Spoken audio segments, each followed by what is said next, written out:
กราบนบนอบน้อมยังพระติรัตนแก้วเจ้าตั้งสามประการ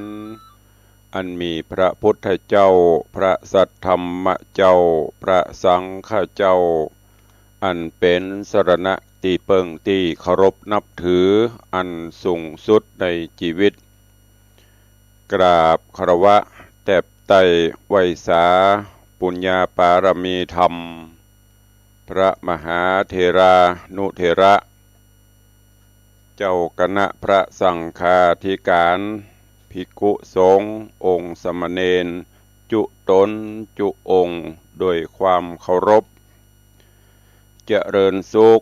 เจริญปรญาติโยมศรัทธาสาธุชนพุทธบริษัทติ่นจองห้องวัดจุหนุ่มเท่าใจยิง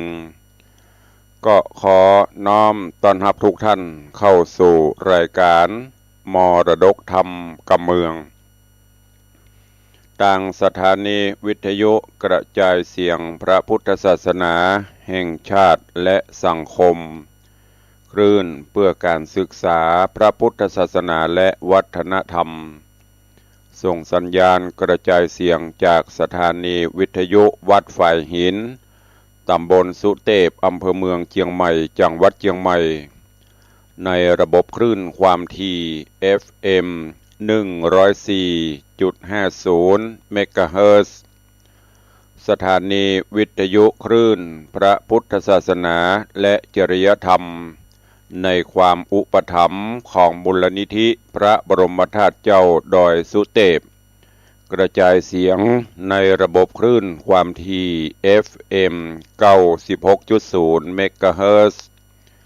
สถานีวิทยุบริการสาธารณะวิทยุ CM 77วิทยุอินเทอร์เน็ตล้านนากระจายเสียงในระบบคลื่นความถี่ FM 97.5 เมกะเฮิรตซ์ตลอดจนวิทยุชุมชนเสียงตามสายห่อกระจายข่าวตามวัดตามวาตามหมู่บ้านต่างๆที่สมภารเจ้าวัดก็ดีปอแก่ปอแขวนก็ตามได้เปิดออกอากาศเปิดตั้งลำโพงเสียงตามสายก็ดีห่อกระจายข่าว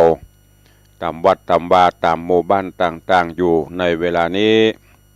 พร้อมกันนั้นก็ขอยกมือ10นิ้วกราบถวายการต้อนรับและเจริญปรต้อนรับครูบาอาจารย์ท่านเจ้าพระเจ้าประสงค์องค์เนนปอออกไม่ออกศรัทธานาบุญ FC แฟนรายการทุกท่านที่ได้ติดตามรับชมรับฟังทั้งภาพและเสียงการไลฟ์สดทาง Facebook ไลฟ์สถานีมรดกธรรมวัดวังสิงห์คำทางทีวีวัดฝ่ายหินตลอดจนทางหน้าจอ YouTube หน้าจอ Facebook ไลฟ์ของญาติโยมศรัทธานาบุญที่ได้เข้ามาแล้วกดแชร์บุญแชร์เสียงธรรมนี้สู่เพื่อนๆในกลุ่มรายการนี้ดำเนินโดยกล่าวกับผมอาตมภาพพระครูวิสิทธิ์ศรีลาภรณ์เจ้าคณะตำบลป่าแดดเจ้าอาวาสวัดวังสิงห์คำ ตำบลป่าแดดอำเภอเมืองเชียงใหม่จังหวัดเชียงใหม่เป็นผู้ดำเนินรายการก็จะได้นำเอาสาระนาหูเรื่องราวต่างๆตลอดจนการเทศนาธรรมแบบปืนบ้านล้านนาในชื่อรายการมรดกธรรมกำเมืองมาพบมาปะกับทุกท่านเป็นประจำตั้งแต่เวลานี้เป็นต้นไปปากันวันนี้ก็เป็นวันสำคัญเป็นวันพระเป็นวันศีลวันธรรมสวนะเดือน10 เดือน10เหนือแฮม8ค่ำเพราะว่าปีนี้เป็น12โหน12เตื้อ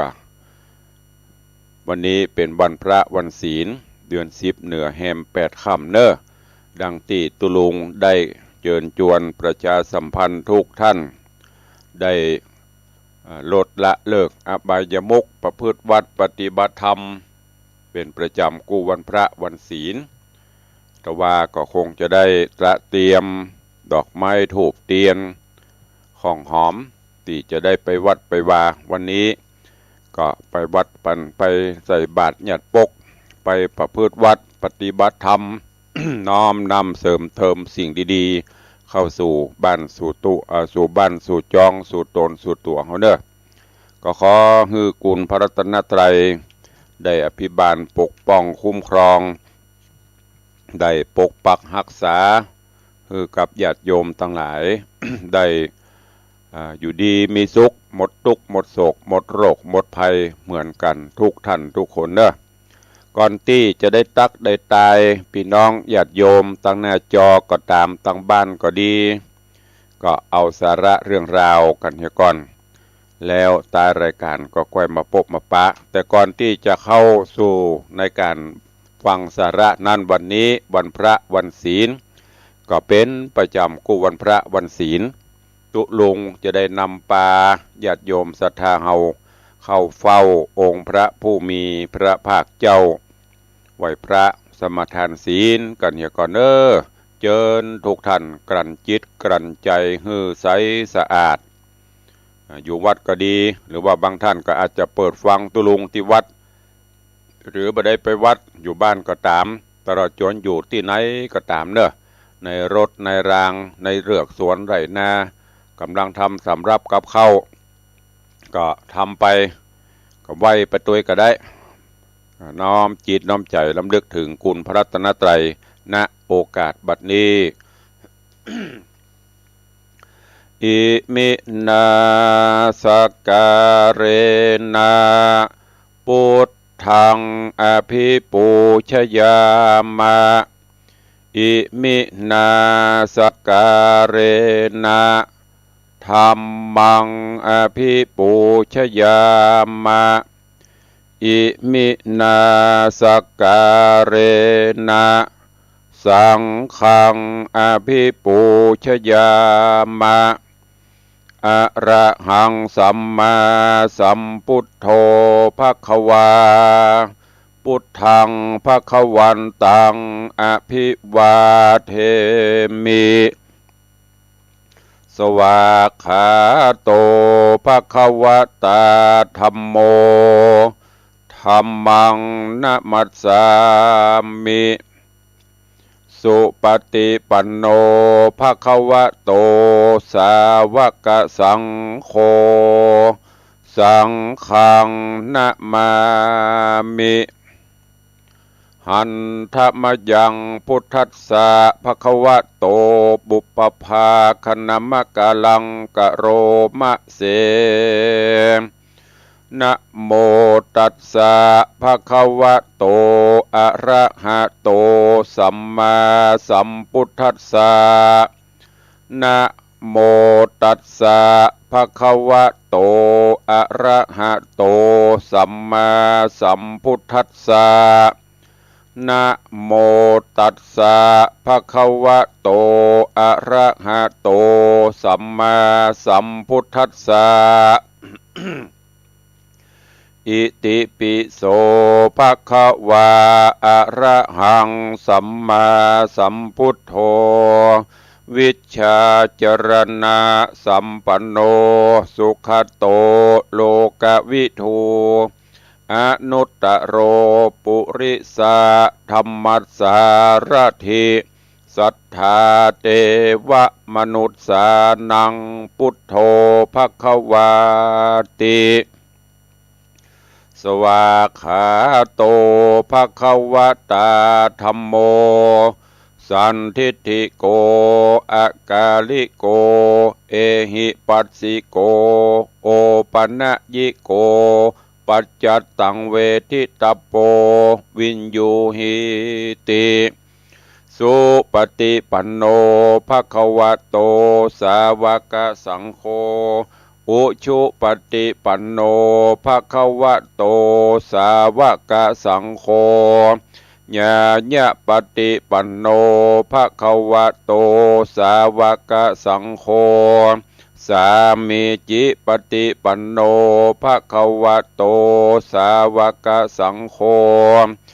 ยะทิทางจัตตาริปุริสายุคานิ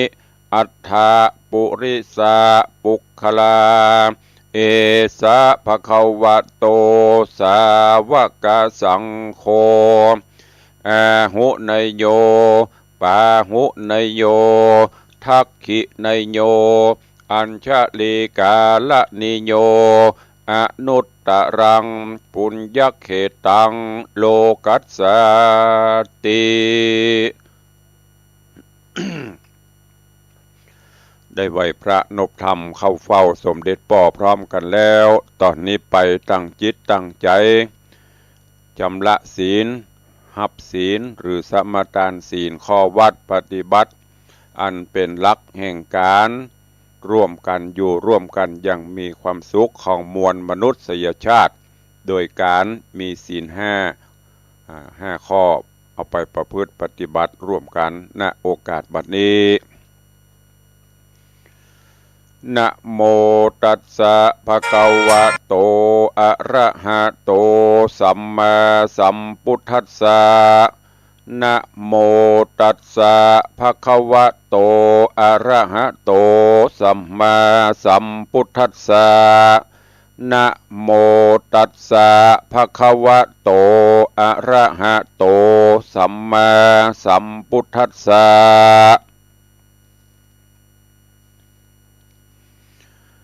พุทธังสรณังคัจฉามิธัมมังสรณังคัจฉามิสังฆังสรณังคัจฉามิตุติยัมปิพุทธังสรณังคัจฉามิตุติยัมปิ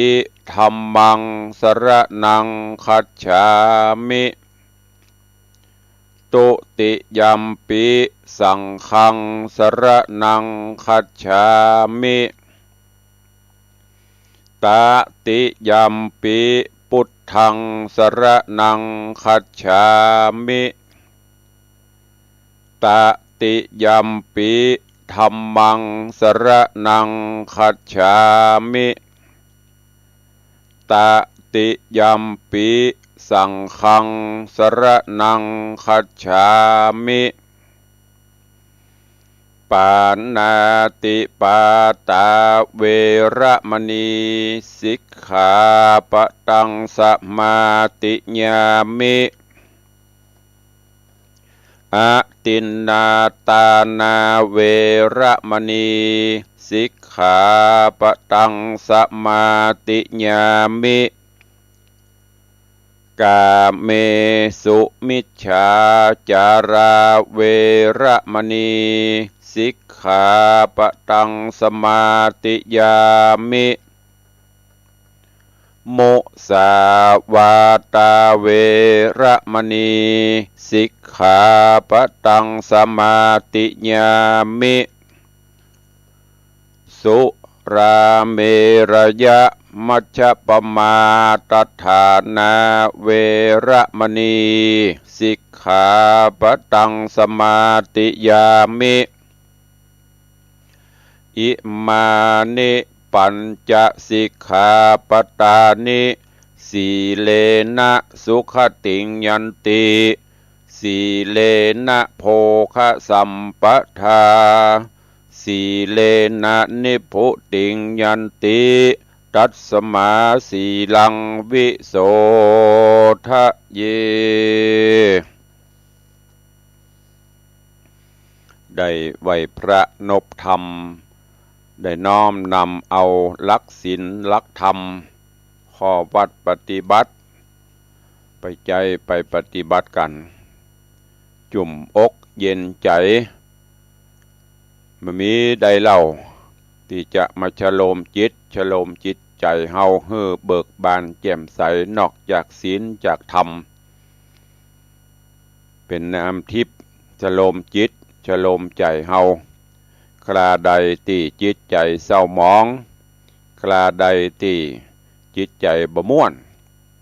ถ้าเฮาได้ไหว้พระได้นั่งสมาธิ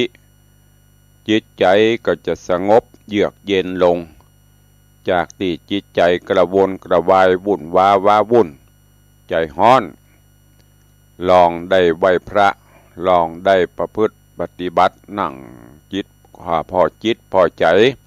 3-4 นาที5 นาทีกาจิตใจเขาก็จะเบิกบานอย่างวันนี้ก็เช่นเดียวกันตุลุงได้รณรงค์ได้เชิญชวนพุทธศาสนิกชนทุกชาติทุกภาษาทุกหมู่เหล่าตลอดจนศาสนาอื่นๆก็ตามลองพระพุทธเจ้าได้บอกแล้วว่าจะไปฟังเชื่ออย่างก็ตามได้ยินได้ฟังได้อย่างมากก็จะไปฟังเชื่อ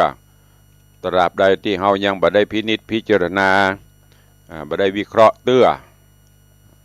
แม้แต่หลักธรรมคำสอนของพระพุทธองค์ก็เหมือนกันพุทธเจ้าบ่ได้บอกว่าฟังแล้วก็เชื่อเลยเนอะต้องเอาไปประพฤติเอาไปลองไปปฏิบัติก่อนแล้วก็ค่อยเอาไปใช้พินิจพิเคราะห์ไปดังนั้นวันนี้วันพระวันศีลก็ขอฮือตั้งแต่เวลานี้เนาะหรือบางท่านก็ตั้งแต่เช้ามืดตื่นมาทำกิจวัตรส่วนตัวไหว้พระนบธรรมตั้งจิตกรันใจว่าวันนี้จะลดละเลิกอบายมุขต่างๆน้อมถวายเป็นพุทธปูชาธรรมปูชาสังฆปูชา7 วันไหนถ้าเราได้เห็นวันก็ยังดีเนาะดีกว่าไม่ได้อย่างไม่ได้สักวันมีแต่เรื่องวุ่นวายวันมีแต่เรื่องกัดกลุ่มจิตใจอันจะเป็นขี้เมี่ยงเป็นสนิมกรัดกร่อนถ้าเราไม่ได้ชำระไม่ได้สะสางไม่ได้ล้างซ้วยก็มีแต่จะมักหมมขึ้นตึงวันกัดกร่อนขึ้นตึงวันก็จะทำให้จิตใจเราขุ่นข้นหมองมัวเศร้าหมองเพราะฉะนั้นมีสิ่งเดียวก็คือศีลธรรมหลักธรรมคำสอนขององค์พระชินวรสัมมาสัมพุทธเจ้าอย่างที่ได้เคยบอกไปครูบาอาจารย์ก็เคยชี้แนะชี้นำ7 วันไหนได้ไปชำระล้างส่วยจิตใจเฮาด้วยศีลด้วยธรรมเหี่ยวันหนึ่งวันต่อไปก็ว่ากันไม่ถ้าเฮาปล่อยไปมักหม่มไปวันพระวันศีลวัดก็บ่เข้าพระเจ้ากำไว้เอาหัวตุเจ้าเป็นปฏิทินอย่างเพิ่นว่านะจะฮู้วันพระวันศีลก็หานหัวตุเจ้าหมดปุ่นเจนจะฮู้โอ้วันนี้วันศีลโลหัวตุเจ้าหมดตรงโก่งลองมาปรับมาเปลี่ยนเอาเนอะหรือถ้าปฏิบัติได้ถึงวันก็โมทนาสาธุที่สำคัญก็คือสติสัมปชัญญะเน้นอยู่ตลอดหลักธรรม2 ข้อเนี่ยเป็นหลักธรรมที่คุ้มครองโลกที่มันมีปัญหาที่มันมีอย่างต่างๆแม้แต่ขับรถขับรางอยู่บนถนนหนทางที่ประสบอุบัติเหตุอย่างต่างๆก็เพราะเราขาดสติขาดสัมปชัญญะสติแปลว่าความระลึกได้สัมปชัญญะแปลว่าความรู้ตัวถ้าเรามี2 ข้อเนี่ยกำกับอยู่เสมอระลึกอยู่เสมอแล้วก็รู้ตัวอยู่เสมอว่าเวลานี้กำลังเนี่ยอย่างอยู่อย่างเราขับรถเนี่ยโอ้กูกำลังขับรถอยู่โทรศัพท์มากับบังคับเตื้ออย่างมากับบังคับเตื้อตั้งสติเพื่อให้ถึงจุดหมายปลายทาง พอตั้งหน้าไฟเขียวกาไฟแดงการถเปิ้นเป็นจะได้กาขับไปตามดักก็มีสติกำกับอยู่ที่พวงมาลัยที่ตีนที่มือมีสัมปชัญญะหูตัวรับรองหลวงพ่อรอดปลอดภัยไปถึงจุดหมายปลายทางจอดแล้วเฮาก็โอ้ไกวตะกี้ไผโทรมาหาก็ก้อยยกโทรศัพท์ออกมาพอตรวจสอบนั่งดีๆพักผ่อนแล้วก็พอเขาอาจจะโทรย้อนปิกไปโอ้ตะกี้ขับรถอยู่เนอะบ่ได้รับโทรศัพท์สู่มาเตอะมีอันหยังจ้าก็ก้อยนั่งเมากันเต็มที่กำนั้นตลอดจนทำการทำงานอยู่ก็ตามแม้กระทั่งไปวัดไปวาอีป่อยแม่บ่เดียวไหว้พระก็บ่เป็นตาสุขฟังตุเจ้าสวดมนต์ก็บ่เป็นตาสุขเพราะอันหยังเดี๋ยวกำลังไหว้พระอรหังสัมมาสัมพุทโธกันตะแล เปียโทรศัพท์ขึ้นมาปุ๊ดเกิงปุ๊ดกลางไหวพระเจ้าก็เป็นตะสุกเพราะเราอาจจะขาดละไว้ก่อนอันเนี้ยฝากฝังไว้เนอะเฮาหันอยู่เสมอหันตลอดเวลาทำอันใดให้เฮามีสติก็คงมีธุรกิจหมื่นล้านแสนล้านอย่างเปิ้นก็โทรมากับเวลาแหมอันหนึ่งที่ใครขอฝากไว้เวลาไปอยู่ในสถานที่สังคมหลายๆสถานที่เปิ้นกำลังประกอบพิธีบางเตื้ออันนี้อู้ถึงวกเข้ามาถึงเรื่องโทรศัพท์เทคโนโลยีเหมือนกันบางเตื้อพิธีกรเปิ้นก็ประกาศขอความกรุณาได้งดใช้โทรศัพท์ท่านที่เปิดเสียงไว้กรุณาปิดเสียงก่อนใช้สัญญาณระบบสั่นอย่าเพิ่นจะบอกหรอพ่องกับฟังพระฟังฟ้าฟังผีอย่างนั้นเพิ่นก็สวดสมตั้งผีขายหน้าเปิ้นว่านะผีขายหน้าจะได้ตุลุงแยมเมื่ออันที่มันเดือดเจ้านะมันก็บ่โถอันยามที่ประดักปิ้งเปิ้นกำลังตั้งใจฟังเตี้ยเปิ้นเฮาโอวาทจะดีก็เดี๋ยวตะแรดติ้งดองคนทุกสายตาบ่ฟังละประธานบ่ฟังทุเจ้าแล้วจะเลี้ยวไปพ่อนะถ้าเฮามีสติมีสัมปชัญญะลืมตัวนะอันนี้ก็ฝากไว้กับญาติโยมเฮาตั้งหลายเนอะเมื่อวันพระวันศีลเฮาก็ตั้งจิตตั้งใจเป็นพิเศษหรือนักขึ้นเห็นน้อยอาจจะตั้งจิตตั้งใจไว้เป็นประจำกู้วันพระวันศีลเฮามีเวลาก็เอาวันพระวันศีลเป็นหลักตื่นเจ้าปกติก็ประมาณตี 5 ตี 5เป็นเวลาที่นกหนูกาไก่สรรพสัตว์มีชีวิตก็บินออกจากหางบินออกจากที่อยู่ที่อาศัยงัวควายก็ออกจากลักจากแรงออกจากคอกไปเสาะว่าหากินเป็นเวลาของมนุษย์เดินดินเฮาก็ตั้งจิตตั้งใจเอาลุกมาก็อาบน้ำอาบท่าชำระจิตใจให้เย็นสบายอาจจะจิบกาแฟกันเสร็จก็ถ้ามีห้องพระก็เข้าห้องพระถ้าบ่มีห้องพระก็อาจจะนั่งสถานที่ไหนก็ได้เนอะตามปืนต้นไม้ตามลานสวนสาธารณะก็ได้บางที่สาธารณะสวนสาธารณะมันที่นั่งไว้พระได้หมดเปิ้นโล่นก็โล่นไปเปิ้นบริหารร่างกายก็ทำไปเฮาก็นั่งตามปืนต้นไม้นั่งสมาธิไปพอลมหายใจตรวจสอบภายในของเฮาว่าในรอบวันที่ผ่านมานี่อย่างไปพ่องผิดชอบชั่วดีจะได้พ่องมีประโยชน์จะแนะก็แต่ว่าโคตรถึงไผพ่องเพราะอันอย่างถึงโคตรเนี่ยตรวจสอบชำระไปวันนี้เฮาก็แก้ไขอาจจะผิดจะพลาดจะพลั้งอย่างที่เปิ้นว่าโดยกายโดยวาจาโดยจิตโดยใจคืออภัยทานเนี่ยทานสัพพวทานอภัยทานเนี่ยดีมากหูจักให้อภัยกันบ่ถือโทษบ่โคตรกรรมกระทำเวรกับไผ อันเนี้ยจะนำมาซึ่งความสุข ขอสูบมาเนอะถ้าหากว่าเฮามาเก็บใบมักหม่มอยู่หั่นน่ะบ่เอามันออกมันก็พอกพูนขึ้นนักขึ้นแบกไว้หั่นน่ะ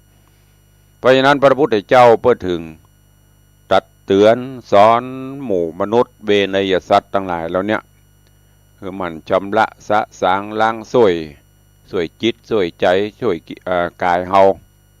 เอาธรรมะมาชำระสะสางไป7 วันไหนก็เข้าวัดหรือไม่ได้ไปวัดเฮาก็ปฏิบัติที่บ้านอย่างตุลุงบอกไปเดี๋ยวนี้มาเจ้ามาอาบน้ำอาบท่าจิตใจชำระร่างกายเฮาเบิกบานจิตใจเฮาก็จะเบิกบานไปนั่งสมาธิเหรอ5 นาทีกับ10 นาทีตรวจสอบข้อผิดพลาดยิ่งตันตีเป็นผู้บริหารระดับสูงหรือเป็นผู้บริหารธุรกิจต่างๆลองเอาไปใจเนอะโอ้วันนี้ตุลุงบอกเขาจะลองเหรอกูเตือนนี่โหอยู่ในกับบะม่วนงุดงิดลองเอาอันเนี้ยพระเจ้าพระสงฆ์เพื่อถึงมีกิจวัตรประจำวันทุกวันทำวัดเช้าทำวัดเย็น เพื่อตรวจสอบชำระศีล อย่างว่าถ้าโยมเฮาก็เหมือนกันสมมติยตวาไปเนี่ยการอาจจะไปเดือดให้ลูกน้องทั้งที่ลูกน้องก็ทำถูกแต่ด้วยความเพราะว่าคนเฮาเนี่ยถ้าเป็นผู้หลักผู้ใหญ่ยิ่งใหญ่แต่ก็ยิ่งจะพลาดอาจจะเอาใจตัวว่าบางเตือนลูกน้องทำถูกละถูกต้องแต่มันอาจจะบ่ถูกใจก็อาจจะลงไปด่าอาจจะลงไปเดือดให้เปิ้นวันนี้เฮาก็มีโอกาสได้แก้ทวนพอโอตวาเข้างาน8 โมงยิ่งอย่างพ่องมีอะไรอย่างเกิดขึ้นพ่องจนกว่าเฮาปิกมาบ้านอาจจะมาเดือดให้เมียทั้งบ้านแหมก้าอย่างก้าตื่นมาเจ้ามาเฮาก็อาบน้ำเอาท่าตรวจสอบแล้วเสร็จแล้วก็ปงฮื้ออภัยก็ไปสู่มามันบ่ใจเสี่ยงสตางค์มันบ่เสี่ยงสตางค์อย่างสักบาทละสมมติที่บ้านเริ่มที่บ้านก่อนอาจจะเปิ้นห้องไว้อย่างก็เดือดฮื้อเมียบ่ม่วนกับเมียอีเนาะทั้งที่เงี้ยกินฮื้อตึงวันซักผ้าฮื้อตึงวันบูเลตตึงวันก็ยังโดนอยู่อีน่ะก็อันถ้าเป็นกำเมืองครับเปิ้นเอาจะแม่มันหรือตัวประเด็นนี้ก็คำที่เปิ้นอู้กันแม่พ่อเดี๋ยวเปิ้นอู้กันนะแต่ว่านี้ป่ออาจจะหลงพังจ่าว่าจ่าอย่างบ่ม่วนเนาะเพราะว่าอาจจะเครียดที่ทำงานมาวันนี้ป่อขอสุมาเนอะแม่เนอะจะไปถือไปตือกันมันพลาดมันพังป่อก็ขอสุมาก็เมียได้ยินได้ยินปะโถมาเจ้านี่รับรองได้กินลาบเลยเถอะได้กินจินลาบล่ะลองแจ้งมาก่อนเนี่ยนะบึ้งเสยอยู่เนี่ยมันก็ขำมันบังปล่อยบ่วางแล้วก็ไปเนี่ยการที่ทำงานลูกน้องเปิดตึงอยู่ฮั่นหรอเพราะ8 โมงมันถึงเข้าก่อนเจ้านายอยู่ละสมมติเอาไปเดือดให้ไอ้แก้วไอ้คำตะวากาทั้งดิบปัญญาถูกต้องตามคำสั่งละแต่มันอาจจะบ่ถูกใจอาจจะไปเอตโลไปเดือดเธอเปิ้นวันนี้ไปก็เข้าไปก็บอกแต่ว่าผมขอโทษเนอะไอ้เนอะขอโทษเนอะช่างเนอะหรือถ้าอุปสรรคพี่เมื่อวานขอโทษนะที่ได้ได้จ่าเอาไปกันได้เดือดได้ว่าอย่างไปกาลูกน้องก็ใจจื้นใจบานโนทั้งหมดทั้งมวลก็เพื่อให้องค์กรนั้นบางเตื้อเปิ้นก็อาจจะผิดเฮาก็ว่าไปเปิ้นก็ได้เตือนกันไปเป็นการให้ข้อคิดแลกเปลี่ยนกันไปอันเนี้ยทุกองค์กรลองเอาไปปฏิบัติแต่ตึงวันมันบ่เป็นอย่างนั้นน่ะเก็บอันที่ดีๆนั่นบ่เก็บนะส่วนมากเขาจะเก็บอันที่มันบ่ดีนั่นน่ะยิ่งไผว่าฮื้อน้อยเอามาใส่จิตใส่ใจขอดกรรมกระตำเว้นกันผูกกรรมผูกเว้นกันบ่ฮู้จักหมดจักเสี่ยงไปที่ไหนหันกันเว้นหัวติดหัวบ้านห่างบ้านเนี่ย บลาบ่ว่าโคตรกันจนตายบ่เผาผีกันเนี่ยอันเนี้ยลองเอาไปปฏิบัติปรับใหม่เนอะเอาศีลธรรมกรรมฐานของพระพุทธเจ้าแม้กระทั่งยังศีล5 ข้อที่ตุลุงเฮือไปแต่เกี้ยอันเนี้ยเป็นสากลบัท่านักเตื้อบัท่า8บัท่า10บัท่า20เตื้อกล้า5 ข้อนี่ก็คุ้มครองถึงโลกล่ะคุ้มครองโลกอยู่สังสันติสุขเฮาบ่แย่อย่างเฮือเปิ้นอย่างข้อที่1ปานาติปาตาเวรมณีสิกขาปะทังสมาธิยามิเฮารับไปละงดเว้นจากการฆ่าสัตว์ตัดชีวิตจากการเบียดเบียนชีวิตสัตว์อื่นสรรพสัตว์ทั้งหลายที่มีชีวิตต่างก็ฮักนวลสงวนตัวต่างก็รักตัวกลัวตายเหมือนเดียวกันกับเฮากลัวเจ็บกลัวไข้กลัวป่วยเหมือนเดียวกันกับเฮาบ่ว่าจะเป็นมดเป็นแมงเป็นหยังก็ตามเฮาบ่เบียดเบียนเปิ้นก็เบียดเบียนเฮาต่างคนต่างไม่เบียดเบียนกันลองรับตานุพรโลกนี้จะมีอยู่ไหมจะซื้ออยู่ก็รถเกราะก็ดีM16ก็ดีระเบิดก็ดีน่ะจำเป็นไหมมันก็ไม่จำเป็นละเพราะประเทศอื่นเปิ้นก็บ่ฆ่าเผาเฮาก็บ่ฆ่าเปิ้นบ่ฆ่าบ้าไผเพราะทุกชีวิตอยู่ได้อย่างยิ่งอย่างคนเขาเนี่ยอย่างเปิ้นว่าน่ะบ่เกิน100 ปีก็ต้องตายอย่างอภิมหาอำนาจอย่างผู้มีอำนาจประเทศนั้นประเทศนี้เนี่ยแปลงอันนั้นปรมาณูนิวเคลียร์นิวอย่างซับปะ เจ้าเขาบ่ตายมันก็ตายถ้าปกึดได้จะนี้ท่านทั้งหลายลองนึกพอโลกก็มีความสุขเฮาบ่ไปลักไปโจกของเปิ้นก็หวงของเปิ้นกว่าจะได้มาเหือไหลไข่ย้อยหิหามาเฮาก็ต้องหิต้องหาถ้าเฮาบ่ลักของเปิ้นบ่ลักของเฮาเอาหยังไว้ไหนก็สบายบ่ต้องไปมีเหล็กดัดบ่ต้องไปมีตู้เซฟบ่ต้องไปมีกุญแจบ่ต้องโซโลโซเล่หยังอะเพราะเฮาบ่ลักของเปิ้นก็บ่ลักของเฮาคือพอหมู่บ้านนั้นอำเภอนั้นหรือว่าโลกทั้งโลกจะเป็นจังได๋เฮาบ่ไปผิดลูกผิดเมียเปิ้นจะบอกว่าลูกเปิ้นก็มีพ่อมีแม่มีพี่มีน้องผัวเปิ้นเมียเปิ้นไปแก่งไปแย่งไปลู่ไปชิงไปเล่นจู้สู่ไผห้องไผห้องมันข่าวสารต่างๆมันก็จะบ่เกิดขึ้น ไปเมกบ่ไปข่มขืนบ่ไปหยังไผนะความเย็นก็จะเกิดขึ้นแถมอันหนึ่งก็คือที่ต่อมาข้อ4ไปยุแยงแต่แข้งหัวไปกล่าวร้ายไผไปเสโตดใส่ตาไผอู้ม่วนจะหวานกำเมืองว่าอู้เขามีจะลดเกสรยกเว้นเขาอู้เล่นกันเนอะถ้าอู้เล่นอู้หนัวกันนั่นก็ไปแหมยังไม่ได้ถือโตดกันหรอกไม่ใช่อู้เข้าข้างเราอย่างตุลุงเนี่ยตุลุงจะอู้เล่นพ่องส่วนมากก็จะอู้หนัวกันเล่นกันไปเพื่อให้ใครเครียดแต่บางเทื่อเขาเล่นไปอาจจะบรรทุกใจเปิ้นก็มีเนี่ยมันก็เลยเป็นที่มาของความโคตรมาไปยุยงปลูกปั่นไผบางครั้งอันไหนมันผิดมันพลาด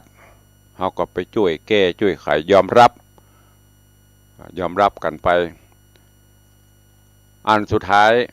บาเสพติดสุรายาเมายาบ้ายามาต่างๆยิ่งห้ามก็เหมือนยิ่งยุ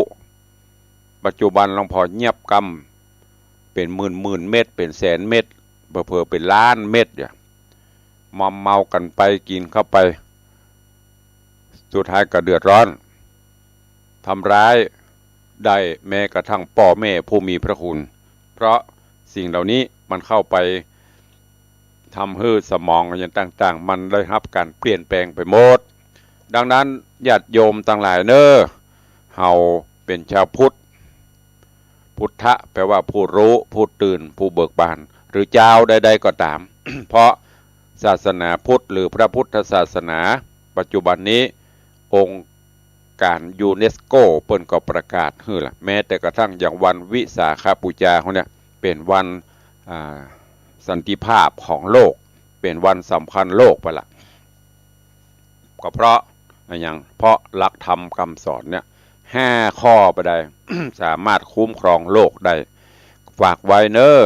กับญาติโยมศรัทธานาบุญทั้งเป็นชาวพุทธก็ตามชาวใดก็ตามเพราะว่าหลักธรรมคำสอนของพระพุทธองค์ไม่ได้จำกัดทุกเชื้อชาติทุกศาสนาอื่นสามารถนำไปลองใจก่อน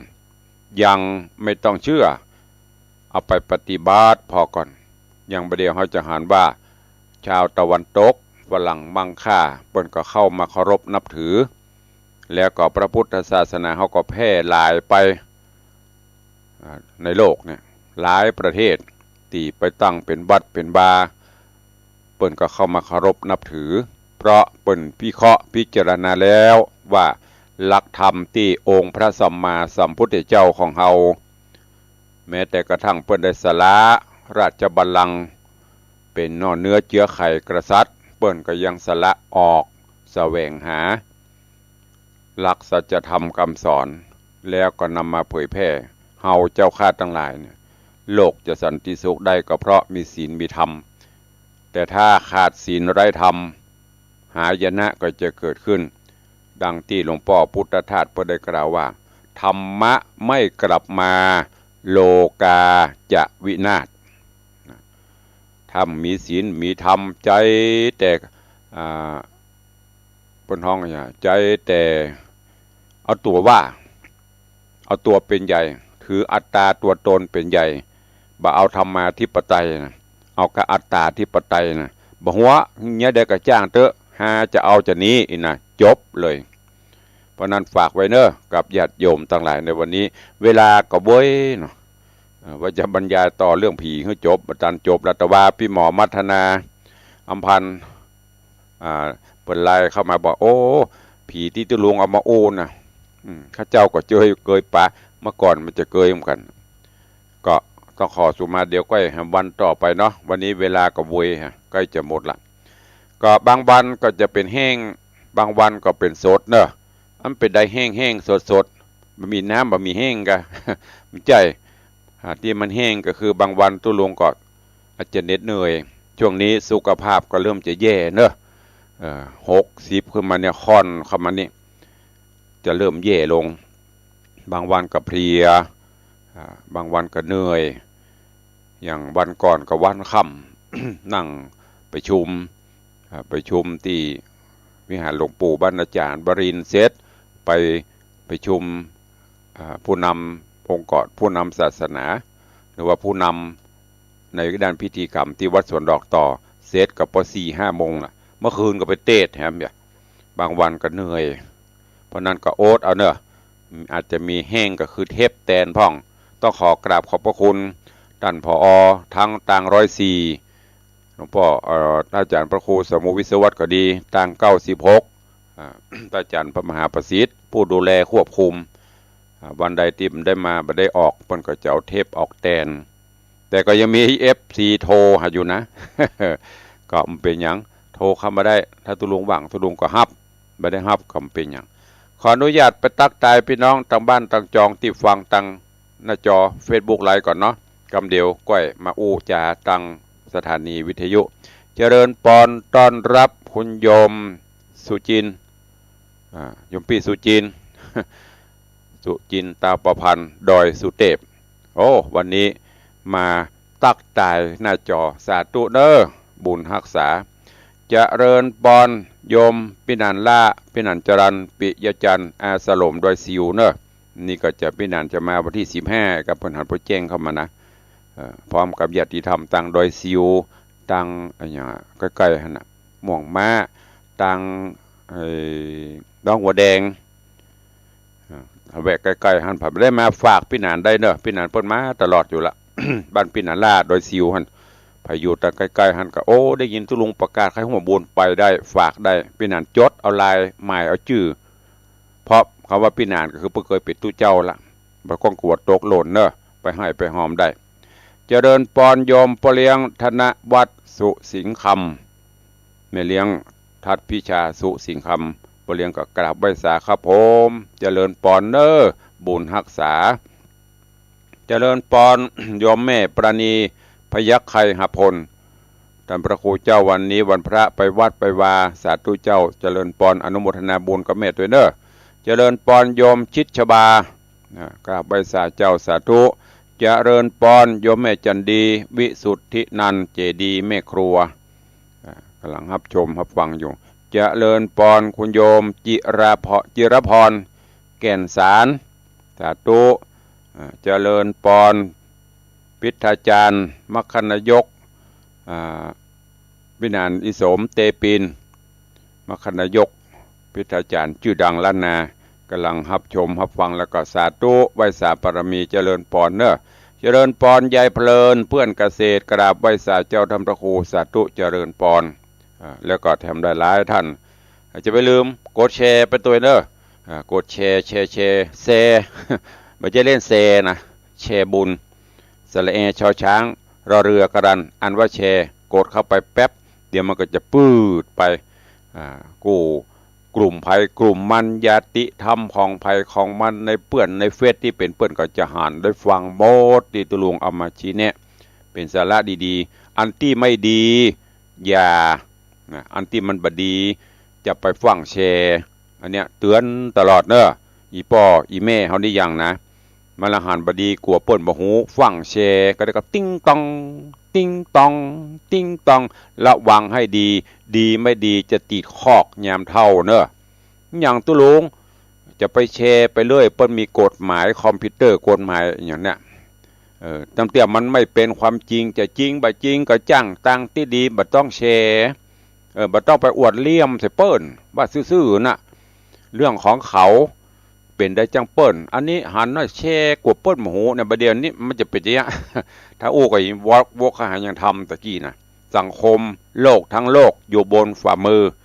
อันที่ดีๆเปิ้นบอกให้แชร์บ่มีไผแชร์อย่างตู้ลงเตดเป็นนั่นพอหน้าคอมหน้าจอ Facebook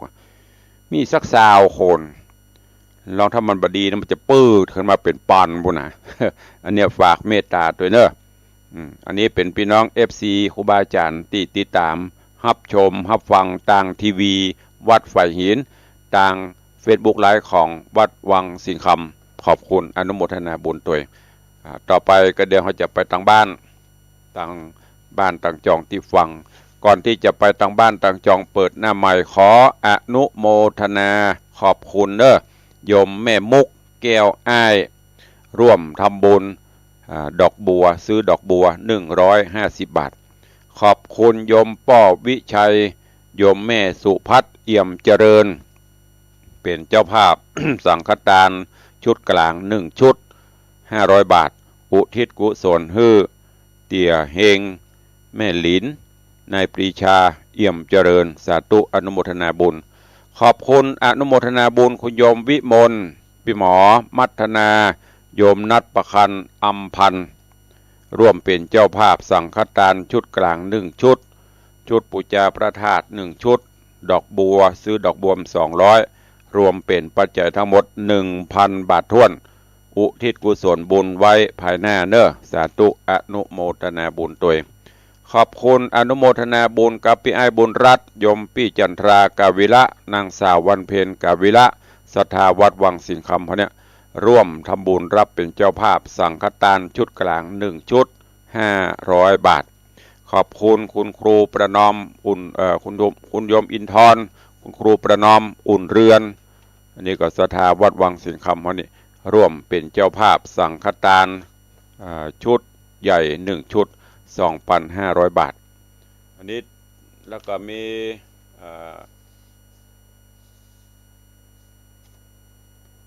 ญาติโยมศรัทธาตะวานี้ขอบคุณเนอะพี่น้องศรัทธาวัดสันป่าคอยว่าชัดๆวัดสันป่าคอยตำบลวัดเกตอำเภอเมืองจังหวัดเชียงใหม่โดยท่านรองเจ้าวาดท่านเลขาเจ้าคณะตำบลวัดเกตพร้อมศรัทธา7 ลำรถโอ้เต็มวัดเต็มวามากำลังจัดรายการและตะวาเป็นมาตานเตียนพรรษาแล้วก็นำปัจจัยมาถวายกับน้ำกับไฟตัวกราบขอบพระคุณและอนุโมทนาบุญขอบคุณเนอะกับท่านเจ้า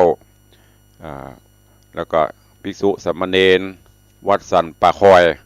ทุกรูปทุกองค์โดยการนำของท่านรองเจ้าวัดจำชื่อบ่ได้ลืมนะท่านเลขานุการเจ้าคณะตำบลวัดเกตพร้อมพระเจ้าประสงค์และญาติโยมศรัทธาลูกเล็กเด็กแดงโอ้มากันหลวงหลายตะวันนี่นำมาให้มาหอมมาตานเตียนมาปูจากันเทศกันธรรมตัวแล้วก็ติดตามด้วยญาติโยมศรัทธานาบุญก็มีโยมนภัสนันกันทาโยมกันทวัฒน์กะถ้าอ่านผิดสุมาเนอะนี่ก็มาถวายตัวนอกจากนั้นก็มีโยมแม่เอ้ยสายเพียรนี่เพิ่นเขียนติด้วยนะคุณแม่เอ้ยสายเพียรถวายวัดวังสิงคำวงเล็บเตียนคุณแม่สุภาพตันสุชาติพร้อมครอบครัวถวายเตียนวัดวังสิงคำวัดที่6ถวายนี่แล้วก็คณะศรัทธาสามัคคี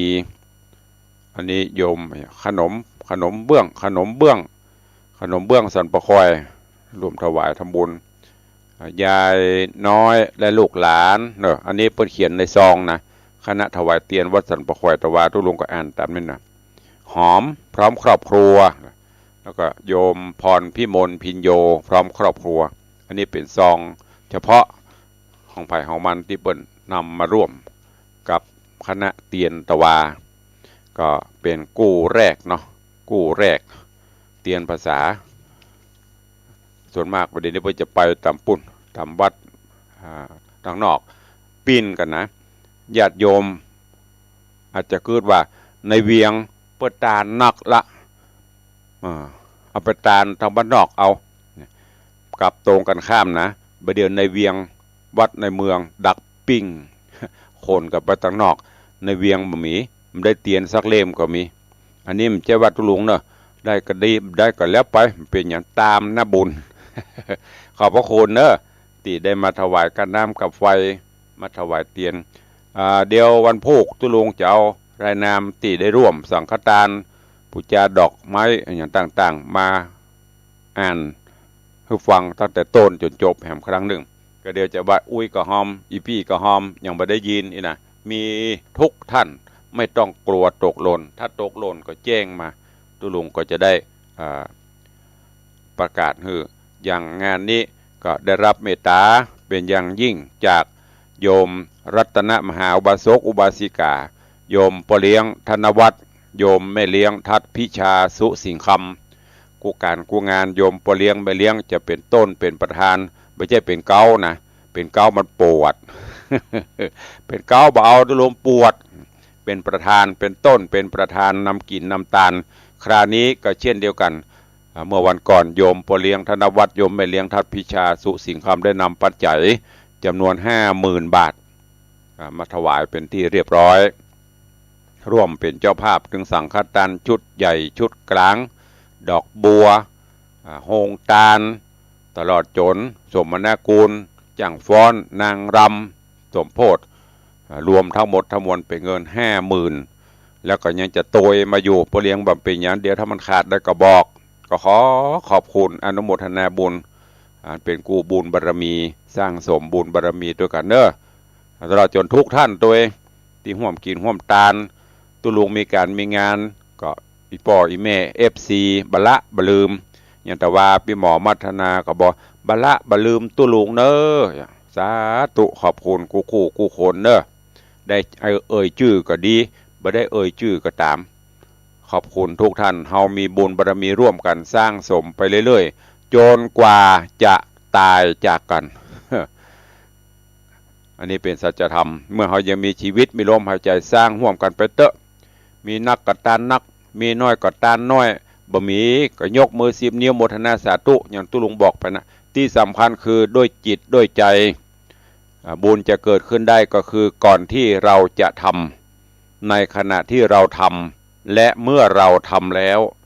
จิตใจเบิกบานแจ่มใสบุญกุศลเกิดขึ้นตรงกันข้ามได้ยินเปิ้นประกาศเอาแฮมะแล้วงานนั่นกับงานนี้ก็เรียกกับบุญก็เรียกกับบริจาคอย่างบล้ำเบลือไม่ต้องทำเก็บไว้เลยเอาไปซื้อข้าวน้ำเลี้ยงลูกเลี้ยงผัวเลี้ยงเมียเหียจะได้บุญได้อิ่มเพราะจิตเจตนาเฮามันบ่ไปละได้ยินเปิ้นประกาศเฮาก็โจมใจมันไปบนเนาะอคติเกิดขึ้นละไม่ต้องทำเนอะฟังรายการตุลจำไว้เขาจะทำที่ไหนก็เป็นเรื่องเฮาบ่ทำเปิ้นก็ตื้มบ่บังคับจะไปโจมมัน อันเนี้ยบุญบ่มีบ่ต้องทำแต่ถ้าตรงกันข้ามได้ยินโอ้ตุลุงเพิ่นจะส่งน้ำพระธาตุวัดนั่นก็ดีมีงานเฮาให้ทำมีแต่อิ่งก็ทำไปโอ้มันมีใหญ่ยกมือขึ้นสาธุข้าพเจ้าขอโมทนาบุญตัวก็เป็นบุญเขาละก่อนที่จะทำ หรือขณะที่ทำแจ้งอย่างนี้ตุลุงเอาสั่งแกนเนอร์ตุลุงหอมนั่นเนอร์เบิกบานแล้วตุลุงก็ฮับละพอได้เรียบร้อยเอาปัจจัยมาตาลอิ่มไม่แหมพอตุลุงญาถาวรีมหาญาติน้ำแผ่เมตตาจบเต็มร้อยอันเนี้ยบุญเกิดขึ้นฝากไว้กับทุกท่านตัวรายการสถานีเขานี่ก็เป็นเยอะธรรมะตัวก็แจ้งข่าวสารงานบุญไปวัดนั่นผ่องบ้านนี้ผ่องก็ว่ากันไปสุดแล้วแต่ใครจะหอมบ่หอมก็ตามใจเนอะก็ตุลุงเน้นอยู่เสมอกลัวบนบ่าตุเจ้าพนายประเดี๋ยวนี้เป็นอย่างนั้นอันนี้นะก็ฝากไว้เอาเหลือเวลาแถมน้อยนึงเดี๋ยวทางบ้านจะน้อยจ่วยใครจะอู้จะจ่าตัวตุลุงเข้ามาได้เนอะเดี๋ยวตอนนี้ก็มีโยมกฤษณาวิเชียนกำลังเข้ามาสาธุเจ้าเจริญปอนทางบ้านมีไหม0817836540เข้ามาได้ตุลุงขออนุญาตไปตังอันนี้เนอะเพราะว่าตอนนี้ตังหน้าจอกันเต็มละทางบ้านเข้ามาใครจะอู้ตัวตุลุงเข้ามาได้เนอะ0817836540มีไหมเอ่ยถ้าไม่มีก็จะได้ล่ำได้ลากันละ มีใครฟังกับวันนี้ไปวัดกันหมดโบจะไปลืมเนอะ15 16 17 15 16 17ปีจะถึงนี้สีหน้านี้พี่เด้อมีนัดพบกันที่ในวังเนอะเจริญปอนเจ้าสาธุอนุโมทนาเนอบุญรักษาสาธุโยมแม่สมทรงสิทธิตาร้องอัวแดงฟังอยู่เนอะเจ้าสาธุอนุโมทนาเอาละเวลาหมดเวลาเนาะมีใครโทรมาละมีแม่สมทรงคนเดียววันนี้ขอบุญกินบุญทานอภิบาลปกโฮมทุกท่านเนอะอยู่ดีมีสุขเหมือนกันจุตนจุองค์จุผู้จุคนจัตตารโอธรรมาวัฏันติอายุวันโนสุขังปลัง